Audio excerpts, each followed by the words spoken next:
지난 시간에 저희가 한국교회의 역사를 쭉 살펴보면서 첫 시간으로서 한국교회의 특징을 말씀을 드렸는데, 한국교회는 자발적인 그런 공동체로부터 시작이 되었다. 그래서 선교사들이 들어오기 전부터 우리 기독교가 우리 한국 안으로 들어왔다. 참 특별한 역사라고 하는 것을 우리 한번 살펴보았습니다. 오늘은 선교사님들을 중심으로 해서 선교사님들이 우리 한국에 어떤 방식으로 들어왔고 또 어떤 일들을 해왔는지, 또 그 과정에서 우리 한국에 어떤 영향을 미치고 공헌을 했는지에 대해서 좀 살펴보려고 합니다. 지난 시간에 몇 분의 그 선교사님들 이름이 거명이 됐습니다. 로스 선교사님, 맥킨타이어 선교사님, 또 토마스 선교사님에 대한 내용이 잠깐 거명이 되었는데요. 우리나라의 개신교 선교사로서 제일 먼저 우리나라 땅을 밟았던 분은 구츠라프 선교사로 알려져 있습니다. 그분은 독일 출신으로서 1832년 7월경, 그러니까 아주 상당히 오래전에 보령 지역에 들어오셔서 고대도라고 하는 곳에 상륙해서 한 달 정도 머물렀다라고 하는 기록이 있고요. 그리고 그곳에서 주기도문을 그곳 사람들과 함께 번역을 해놓았다. 그리고 감자 심는 법, 감자 그리고 포도주 만드는 법을 가르쳐주고 떠났다라고 하는 그런 내용이 전해지고 있습니다. 그래서 구칠라프 선교사님이 개신교 선교사님으로서는 처음 우리나라 땅을 밟았던 분으로 일단 그렇게 이해할 수 있을 것 같습니다. 그리고 나서 토마스 선교사님이 이제 대동강변에 오셨다가 왔다가 성경을 나눠주고는 그만 그곳에서 제너럴 셔먼호 사건에서 결국은 이제 목숨을 잃게 되죠. 복음 전하는 것은 제대로 하지 못하고 성경을 나눠주는 정도에서 결국은 이제 순교하게 됩니다. 1866년이었죠. 그리고 그 이후에 존 로스 목사님과 맥킨타이어 목사님은 한국에 들어오진 않았고요. 영국 선교사님이었는데 만주 지역까지 진출해서 한국인 선교를 위해서 노력은 하셨지만 한국 본토로 직접 들어오셔서 선교하지는 않았습니다. 만주에 있는 그 한국인들, 조선인들을 불러서 성경을 번역하게 했고 그곳에서 예배를 드렸고, 그리고 그곳에서 이제 4명의 세례자들을 만들어냈고 그 이후에도 계속해서 세례를 주어서 한국으로 보내게 됩니다. 그래서 한국의 이북 쪽에, 그러니까 북쪽 지역에서부터 만주 지역으로부터 내려오는 그리스도인들은 대부분 로스 목사님과 맥킨타이어 목사님의 영향을 받아서 내려온, 또 그분으로부터 세례를 받고 내려온 그런 분들이었고, 선교사님들이 우리나라에 들어왔을 때 이미 소래 지역에서 또 의주 지역이나 이런 곳에서는 이미 모임이 있었던 것으로 보여지고요. 가정교회입니다만은 그 사람들이 선교사님들을 이제 만나러 서울까지 오는, 이제 그러니까 도리어 거꾸로 돼 있는 거죠. 선교사들이 처음 와서 복음을 전한 다음에 복음의 씨앗이 뿌려지는데 그게 아니라 이미 자발적으로 그리스도인들이 생겨나고 그 선교사님들이 한국에 도착하니까 세례받으러 오는 이제 그런 아주 놀라운 사건이 한국에서부터 시작이 되었습니다. 또 한 분 우리가 그 선교사님과 관련해서 또 하나 우리가 좀 기억할 분이 그 이수정이라고 하는 분이신데요. 이분은 개화파 관료 출신으로서 일본의 유학길에 올랐다가 선교사 낙스를 만나게 되고요. 그곳에서 세례를 받습니다. 세례 받았던 때가 1883년 4월 29일인데요. 그리고 나서 이분이 기독교에 아주 감명을 받게 되고, 그리고 그 성서공회와 일본에 있는 성서공회와 연결되면서 1883년 6월부터 성경 번역을 하기 시작을 합니다. 근데 이분은 양반이니까 조금 더 보다 더 정제된 언어, 한문을 중심으로 하는, 한문을 가지고 토를 다는 방식으로 이제 번역을 시작을 하게 되고, 1885년에 요코하마에서 신약 마가전 복음 서언이라고 하는 성경책을 이제 번역을 합니다. 그래서 한국어로 된 성경 번역이 1882년에 만주 쪽에서 하나 나왔고요. 85년에는 일본에서 하나 나옵니다. 근데 만주에서 나온 것은 지난번 말씀드린 것처럼 사투리, 이북 사투리가 들어있는 방식이고, 또 일반인들이 쓰는 주로 그런 표현이라면 85년에 만들어진, 일본에서 만들어진 이 이 번역은 주로 한자를 중심으로 하면서 토를 달면서 한문을 한글로 바꾸면서 쓴 조금 더 정제된 고급 언어라고 할 수 있을 것 같습니다. 양반들 쓰는 언어라고 할 수 있겠는데요. 이것이 85년 2월에 만들어지게 되는데 이 성경책을 나중에 85년에 언더우드 아펜셀러 목사님이 일본에 들렸다가 이때 처음에 1000권을 찍었다고 하는데 그것을 가지고 한국으로 들어옵니다. 그래서 선교사님들이 들고 왔던 성경은 이수정 번역 성경이 한국인들이 처음 선교사님들이 갖고 들어왔던 성경으로 알려져 있습니다. 그런데 이렇게 이수정이 이렇게 이제 성경을 번역하면서 그 사이에 85년에 성경이 이제 하나 완성이 되는데 그 사이에 84년에 미국 선교부에 또 그 외국의 선교부에 편지를 이제 보내는 내용이 있습니다. 그 편지의 내용이 이렇습니다. 한번 여러분 그 화면을 보시면서 함께 읽어보면 좋겠습니다. 우리나라 안에는 아직도 수많은 백성들이 참 하나님의 길을 모르고 이방인으로 살고 있습니다. 그들은 아직도 주님 은혜의 복음을 받아들이지 않고 있습니다. 복음 선교의 시대에 불행하게도 우리나라는 세계 한쪽 구석에 위치하고 있고 이곳에서는 아직도 기독교의 축복을 누리지 못하고 있습니다. 우리에게 여러분의 나라는 기독교 국가로 잘 알려져 있습니다. 그러나 만일 여러분이 우리에게 복음을 전하지 않는다면 다른 나라 사람들이 교사들을 보내게 되지 않을까 걱정이 됩니다. 나는 비록 영향이 없는 사람이지만 여러분이 보내는 선교사를 최선으로 다해 도우려 할 것입니다. 이런 편지를 보내서 많은 사람들이 그 당시만 하더라도 인도, 그 다음에 중국 선교에 많은 이제 그 서양 선교사들이 이제 헌신하고 있었던 때인데요. 그런데 한국에 가야 되겠다라는 사람들이 이제 조금씩 생겨나게 됩니다. 마침 이 83년 이 어간은 이제 조선에서는 이제 한미 통상 조약이죠. 조미 통상 조약이죠. 통상 조약이 이제 발효가 되어서 이 통상 조약이 82년부터 발효가 되었습니다. 그래서 82년부터 이미 이제 미국인들이 들어올 수 있는 상황이 되었죠. 그래서 처음으로 들어온 사람들은 대부분 이제 선교사라고 우리 부를 수 있지만 그분들 입장에서는 감리교인이라고 하겠죠. 정치 행정라는 분들이 이제 들어와서 처음에 조선과 이제 협약을 맺고 하는 일들을 했는데 통상조약이 82년에 맺어지고 나서 감리교 선교사라고 볼 수 있는데 가우초와 맥클레이가 이제 들어옵니다. 들어와서 이제 그 통상조약과 더불어서 어떤 일을 이제 미국이 하면 좋겠는지, 한국의 조선에 도움을 줄 수 있으면 좋겠는지에 대한 그런 이야기들을 하게 되는데 그때 민영익이 교육 분야에 좀 우리나라에 도움을 줬으면 좋겠다라고 하는 그런 이야기를 하게 되면서 이제 선교사들, 미국 사람들이 교육 분야와 의료 분야에 좀 도움을 주는 것으로 이렇게 어느 정도 협의를 이루었다고 하죠. 그래서 이 82년부터 83년 그 사이에 그와 같은 그런 협의들이 이루어지면서 이제 조선과 미국과의 관계에 있어서는 이제 다른 기독교 포교는 금지가 되었고요. 그래서 다음 페이지를 보시면은 교육과 의료에 중점적으로 우리 미국인들이 이제 공헌할 수 있다. 외국 선교사들이 공헌할 수 있되 포교는 금지한다라고 하는 그런 조건을 달고 이제 선교사들이 들어오게 됩니다. 그러다 보니까 제일 먼저 들어올 수 있었던 사람은 목사가 아니고 의료 혹은 교육 분야에서 무엇인가를 해낼 수 있는 사람이 들어와야 했습니다. 그래서 제일 먼저 들어왔던 선교사가 1884년이죠. 9월에 이제 한국에 들어온 알렌 선교사입니다. 호레이스 알렌이죠. 이 호레이스 알렌은 84년 9월에 이제 들어와서 의료인이죠. 의사로서. 그래서 미국 공사관 공의, 그러니까 미국 공사관 안에 있는 의사 신분으로 들어와서 선교 활동을 시작을 했는데 마침 9월에 들어왔는데 갑신정변이 12월에 이제 이렇게 일어나면서 그때 중상을 당한 사람이 민영익이죠.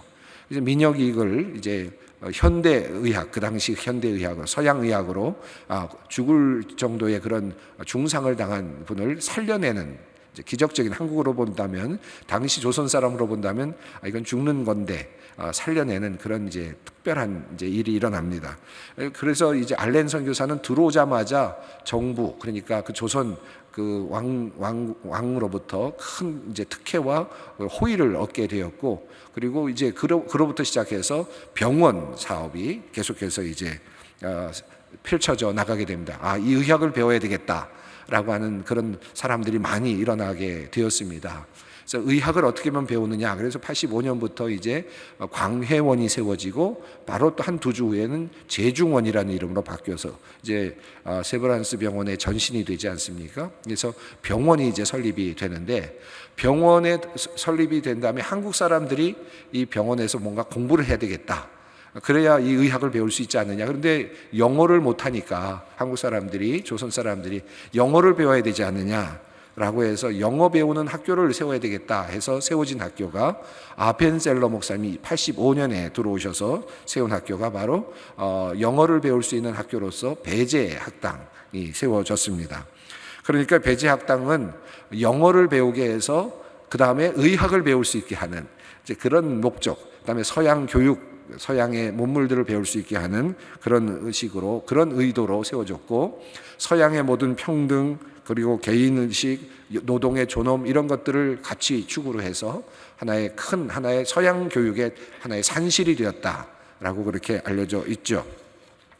이렇게 해서 배제학당이 만들어지고요, 광해원, 제중원이 만들어집니다. 여러분 사진을 한번 보시면은요, 여기 아펜셀러가 직접 찍은 배제학당 초기 모습입니다. 그리고 이 작은 사진은, 위에 있는 사진은 고종이 하사했던 배제학당 현판입니다. 그만큼 이제 왕실에서 이 영어를 배우는 일, 현대 문물을 배우는 교육이 얼마나 중요한지를 알았고, 여기 적극적인 후원이 있었다라고 할 수 있겠습니다.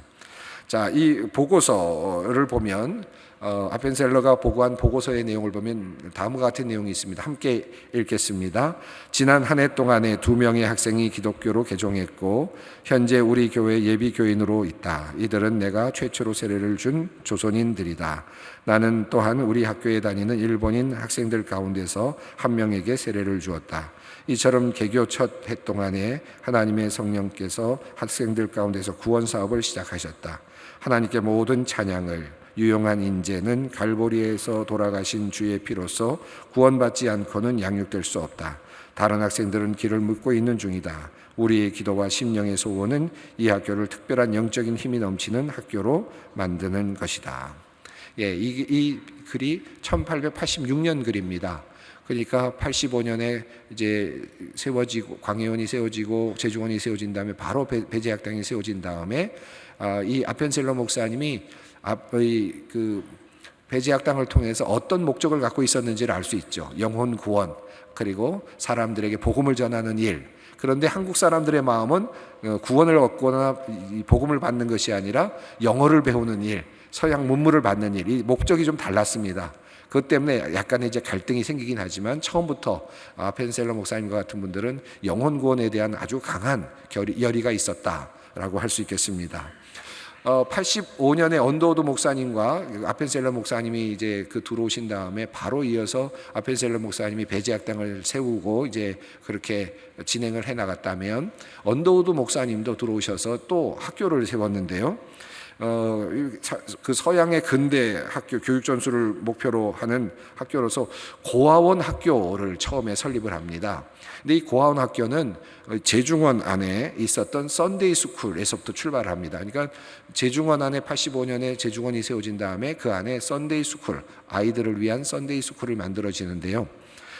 여기서는 조금 더 성경 공부가 더 많이 있고, 영어도 물론 배워주고, 또 그렇지만 기초적인 어떤 한문 공부, 초등 공부, 그래서 어떤 학교의 어떤 형식을 띠고 있는데, 처음에는 고아원 학교라는 이름으로 이제 만들어집니다. 다음 페이지를 보시면 그 다음에 이름이 계속 바뀌는데요. 1890년에는 예수교 학당이라는 이름으로 바뀌어지고요. 93년에는 민노 학당, 밀러라고 하는 이 선교사가 민노 학당이라는 이름으로 바꿔서 했다가, 1901년에는 구세학당이라는 이름으로, 1905년에는 경신학교로, 1915년에는 조선기독대학으로, 1917년에는 연희 전문 학교로, 그리고 1957년에는 연희대학교와 세브란스 대학이 합쳐지면서 두 학교의 첫 자를 따서 연세대학교로 이렇게 바뀌어집니다. 그래서 재중원 내에서 처음 썬데이 스쿨이 시작되고, 그리고 고아원들을 중심으로 고아원 학교가 만들어졌던 그 학교가 결국은 나중에 변신의 변신을 거듭하면서 연희 전문학교로, 그리고 연세대학교로 이렇게 발전이 되죠.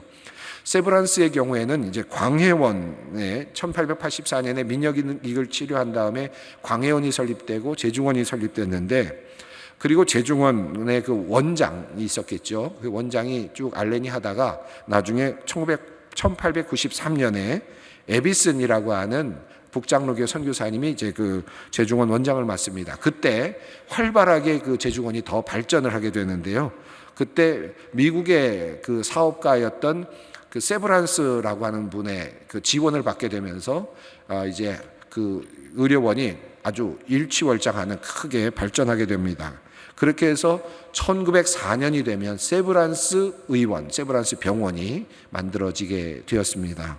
나중에 1950년대가 되었을 때 연세대학교와 세브란스가 연희전문학교와 세브란스가 합해져서 이제 연세대학교가 되는 겁니다. 그러니까 광해원에서부터 재중원에서부터 출발했고, 재중원에 있었던 고아원 학교가 함께 학교가 만들어졌다가 다시 두 개가 합해지는 그런 모양이라고 할 수 있겠죠. 그게 바로 연세대학교입니다. 그림을 보시면 언더우드의 고아원입니다. 아펜셀러 목사님이 찍은 사진이라고 하는데요. 여러분 이게 그러니까 연세대학교의 첫 번째 모습이다. 이렇게 보셔도 좋을 것 같네요. 자, 이렇게 이제 의료와 관련돼서 또 교육과 관련돼서 이제 계속해서 선교사들이 역할을 감당하고 있습니다. 의료 선교와 관련해서 또 다른 한 분이 굉장히 주목할 만한 분이신데 바로 홀이라고 하는 선교사입니다. 감리교 의료 선교사로 온 윌리엄 홀이 있는데요. 이분은 그 북장로교 그 감리교에서 평양 쪽으로 가서 의료 선교를 하다가 그만 윌리엄 홀은 발진열로 금방 세상을 떠나게 됩니다.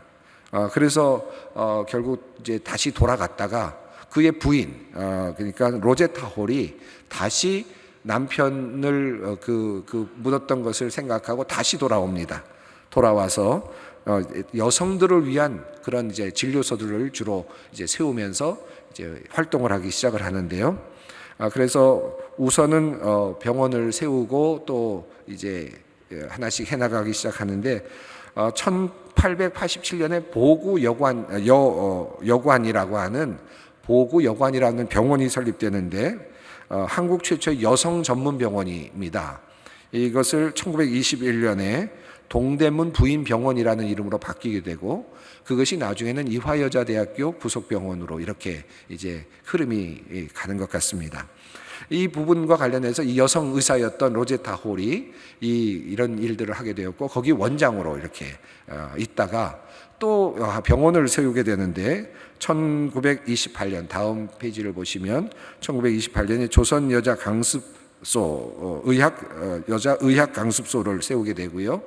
여러분 쭉 보시는 것처럼 1933년에 경성 여자 의학 강습소 이런 이름이 되었다가 쭉 이제 다른 이름들로 쭉 바뀌어 가다가 마지막 1971년에는 이 학교를 고려대학교가 병합을 하게 되면서 결과적으로는 현재 고려대학교 의과대학의 대학의 전신이 된 것으로 그렇게 정리가 됩니다.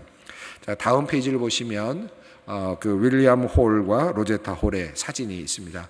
윌리엄 홀 같은 경우는 너무 안타깝습니다. 의학까지 공부하시고 정말 전문인이 돼서 미국에서도 얼마든지 훌륭한 삶을 살 수 있었을 텐데 한국에까지 오셔서 얼마 되지 않아서 결국은 세상을 떠났습니다. 그러나 그럼에도 불구하고 그의 가족들, 부인뿐만 아니라 계속해서 이제 그의 가족들이 여러 가지 일들을 하게 됩니다. 다음 페이지를 보시면 그 경성여자의학 강습소의 전경입니다. 지금은 이제 고려대학교 의과대학의 전신이 됐지만 이것이 이제 그 로제타 홀의 그 세운 그런 병원이죠. 다음 사진을 보시면 아들 셔우드홀, 또 셔우드홀이 또 계속해서 이제 그 병원 사역을 하게 되는데요.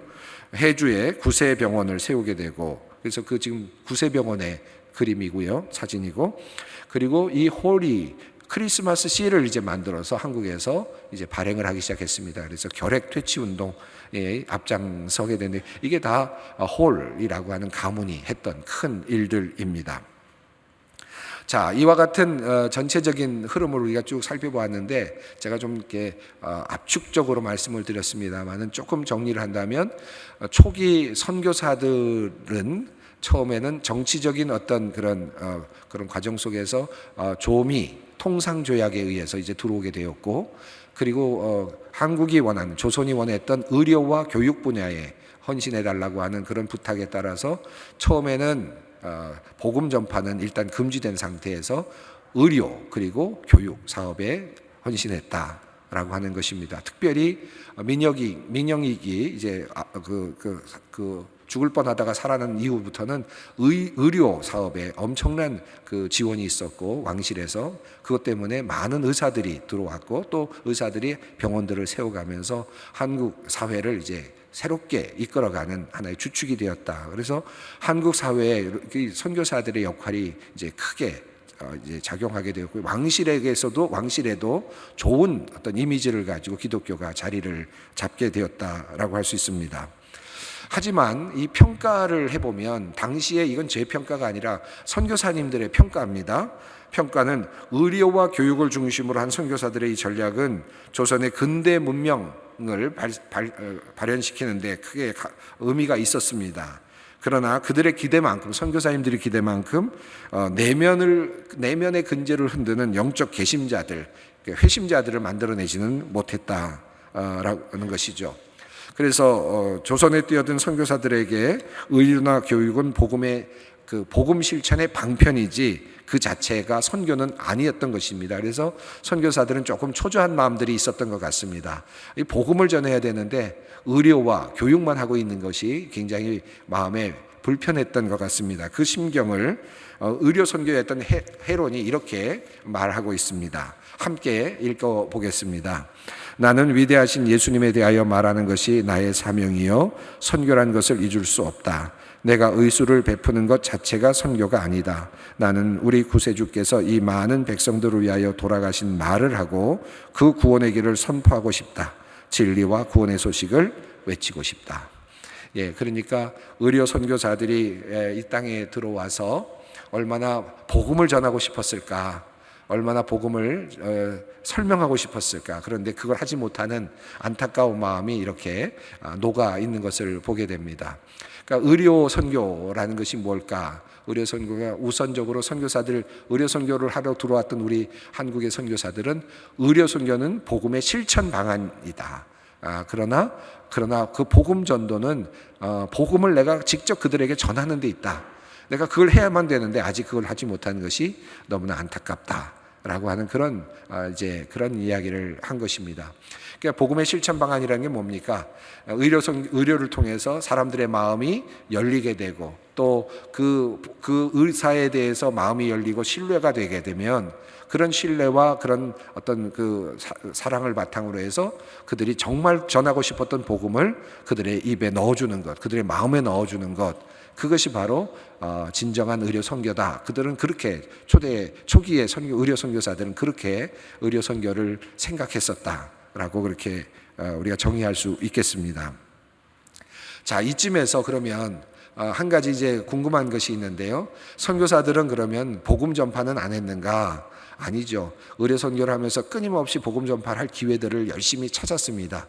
그러면 기독교 교회는 선교사들에 의해서 어떻게 설립이 되었는가? 이 부분을 이제 마지막 부분에서 조금 더 살펴보겠습니다. 우선 첫 번째로 제중원이 만들어진 다음에 85년에 만들어진 다음에 그 다음에는 선교사들끼리라도 우리만이라도 먼저 예배를 드리게 해달라, 왕실에 그런 부탁을 합니다. 그러니까 우리가 복음 전파는 하지 않겠지만 포교는 하지 않겠지만 우리가 그리스도인이니까 그것을 인정해서 우리 안에서 우리끼리라도 예배를 드리게 해달라라고 해서 그건 바로 허락을 받습니다. 그래서 1885년 6월에 첫 공식적인 예배를 드린데, 당연히 영어로 드리는 예배였겠지요. 한글보다는 영어로 드리는 예배였을 것이고, 85년 10월에 첫 번째 한국에서 서울에서 성찬식이 이제 벌어집니다. 또 세례도 있었습니다. 86년 4월 5일에 25일에 세례가 있었습니다. 이때는 이제 그때 막 갓 태어난 선교사의 자녀들이 유아 세례를 받았던 것 같습니다. 자, 그런데 재미있게도 1886년 7월이 되면, 그러니까 4월 25일에 아이들이 세례를 받고 나서 몇 달 후에 첫 번째 한국인이 그 영어로 예배를 드리는 선교사들 틈에서 세례를 받는 사건이 나옵니다. 제주건 예배에서 조선인이 세례를 받는 첫 번째 사례인데요. 한국인으로서는 한국 땅에서 세례를 받은 첫 번째 사람으로 그렇게 이제 우리가 생각이 되는 사람입니다. 노춘경이라고 하는 분인데, 노도사라고 하는 이름을 갖고 있는 분인데, 도교에 이미 많이 이렇게 심취해 있던 분이 기독교를 다시 받아들이게 되면서 자발적인 세례를 받게 되었고, 이렇게 해서 영어로 예배를 드리는 그 속에서 몰래 세례를 받는 사람이 생겨나기 시작을 했다라는 것입니다. 자, 그리고 나서 1885년에 선교사님들이 들어온 다음에 이 선교사님들에 의해서 이런 일이 진행이 되다가 87년이 되면은 이제 조금 더 자유로워지면서 이제 배제학당 안에서 박종상에게 배제학당 안에서 세례를 주는 일이 아펜셀러가 이제 처음으로 하게 됩니다. 그러니까 배제학당 안에서 세례를 이제 주게 된 거죠. 그리고 이제 10월 달에는 87년 10월 달에는 또 4명에게 세례를 주고, 또 10월 달에는 성찬식까지를 하게 됩니다. 근데 주로 배제학당을 중심으로 이렇게 일이 진행이 되다가 87년 10월 달이 됐을 때는 베델 예배당이라는 하나의 이름을 붙이고 성찬식을 이제 거행을 하면서 본격적으로 감리교 한인 예배를 드리게 되는 이제 시작점이 됩니다. 그래서 베델 예배당으로 시작된 87년에 10월 달부터 시작된 이 예배당이 우리가 지금 잘 알고 있는 감리교회의 출발이었던 정동교회입니다. 지금도 정동교회가 있죠. 정동 예배당이 있지 않습니까? 그 정동 예배당이 바로 그때 이제 만들어진 교회이고, 그 건물은 그 이후에 세워졌지만 1897년에 10년 후에 이제 베델 예배당이 처음으로 성전 봉헌이 되었습니다. 처음으로 이렇게 선교사에 의해서 한인 교회, 감리교 교회가 87년에 설립이 되었습니다. 제주원에서 영어로 예배를 드리던 예배는 86년부터는 영어 예배를 그대로 유지하면서 또 유니온 처치라고 하는 이름으로 이제 발전하게 되었죠. 그래서 그 이름을 나중에 이제 계속해서 유지하게 되었었습니다. 그리고 나서 장로교의 경우에는 그 1886년에 노춘경이 세례를 받았다라고 하는 소식이 어떻게 전해졌는지 언더우드 목사님에게 사람들이 찾아옵니다. 그래서 우리에게 와서 세례를 좀 달라고 하는데 언더우드 목사님이 서울로 내려와라, 세례 받고 싶으면 내려와라 라고 해서 3명의 사람이 내려오는데요. 서경조, 그리고 정공빈, 그리고 최명호라는 3분이 내려옵니다. 그래서 87년 1월에 몰래 언더우드 목사님의 댁에서 이제 세례를 받게 됩니다. 그리고 87년 9월 27일 날 언더우드 목사님의 자택에서 이제 그 당시로서는 정동교회, 이름이 정동교회라는 이름으로, 정동에 있어 정동교회라는 이름으로 교회가 설립이, 정동 예배당 이름으로 예배당이 설립됐고요. 그 정동 예배당이 결국 나중에 이름이 바뀌어서 세문안 교회로 이렇게 바뀌게 됩니다. 그래서 선교사님들이 처음에 들어와서 영어 예배로 드리던 예배, 제중원 안에서 예배를 드리던 예배가 또 유니온 처치로 영어 예배로, 영어 교회로, 영어권 예배 교회로 그대로 남게 되고, 나머지 한인 교회가 하나는 감리교 예배로, 베델 예배당으로, 그리고 또 하나는 장로교 예배로, 하나는 그래서 정동교회라는 이름인데 나중에는 세문안 교회로 그렇게 바뀌어지게 되었습니다. 여러분 그 사진을 보시면 예배당의 모습들을 볼 수 있을 것 같습니다. 선교사님들이 그 이외에도 많은 일들을 했는데요. 우선 성서 한글 번역들에 계속해서 노력을 하셨고, 그래서 여러 곳을 다니면서 성경이 만들어지면 그것을 이제 성경을 사람들에게 나누어주는 권서인이라고 해서 권서인들을 파견해서 책을 파는 사람들인데요. 공짜로 주진 않았습니다. 책을 팔았지만 그러나 성경을 팔러 다니면서 그 성경을 파는 과정에서 전도 활동이 일어나도록 하는 그런 일들이 있었습니다. 그래서 순회하며 전도 활동을 하고 또 성경을 이제 나눠주는 그런 일들을 하게 되었습니다. 다음 페이지를 보시면 여기 그 선교사들이 자기를 돕는 사람으로서 이제 그 조사라는 분을 세웠는데요. 헬퍼인데 선교사님을 돕는 사람입니다. 그러니까 선교사를 돕는, 직접 지근거리에서 돕는 선교사의 역할을 담당하는 그런 사람들이죠. 그러니까 당시로서는 목사의 역할을 하는 그런 분들이었고요. 그 다음에 지역별로 영수라고 해서 리더들을 두어서 교회를 이제 관리할 수 있도록 그렇게 했습니다. 그리고 앞서 말씀드린 것처럼 권서인을 두어서 성경을 가지고 다니면서 전도 활동을 하게 되었습니다. 다음 페이지, 마지막 한 페이지인데 이 부분을 함께 읽겠습니다. 새로운 사역을 개시할 경우 무엇보다 먼저 두루 순회하도록 하라. 순회하는 동안에는 가능한 호기심을 보이는 군중들을 찾아 그들과 접촉을 가지라. 전도주를 자유롭게 뿌려 메시지를 심어주라. 이와 같은 방식으로 이제 선교사들은 이제 한국 사람들의, 조선 사람들의 저변 안으로 들어오기 시작했고, 복음을 들고 우리 나라 안으로 들어오기 시작했습니다. 오늘은 한국교회 예배의 그 초기 한국교회 예배의 태동, 특별히 선교사들을 중심으로 그들이 무엇을 했고 우리에게 어떤 공헌을 해주었고 또 우리는 그 어떤 유산들을 받았는지에 대해서 함께 살펴보았습니다. 함께 기도하겠습니다. 거룩하신 아버지 하나님, 한국교회 예배와 신앙의 유산을 배우는 두 번째 시간을 마칩니다. 오늘은 선교사들이 우리들에게 해주었던 모든 일들을 다시 돌아보았습니다. 하나님의 크신 손길을 다시 보게 됩니다. 특별히 정말로 많은 것들을 가지고 있었음에도 불구하고, 세상에서 서양에서 좋은 위치와 자리를 차지할 수 있었음에도 불구하고 그 모든 것 포기하고 이 척박한 땅에 들어와서 또 죽어나가는 그러한 위험을 감수하면서 복음을 전하기 원했던 선교사들의 삶을 다시 돌아봅니다. 하나님, 이 귀중한 복음을 우리로 하여금 잘 간직하게 하시고 이 복음을 세상에 널리 우리도 전파할 수 있게 하여 주시옵소서. 하나님 아버지, 오늘 이곳에 모여 함께 예비하며 화요주찬에 참여하는 우리 모든 남선교회 회원들이 선교의 마음을 가지고 또 세상으로 나아가 복음을 전하는 일에 우리 모두가 합심하게 하여 주시옵소서. 우리 주 예수 그리스도의 이름으로 기도 올리옵나이다. 아멘.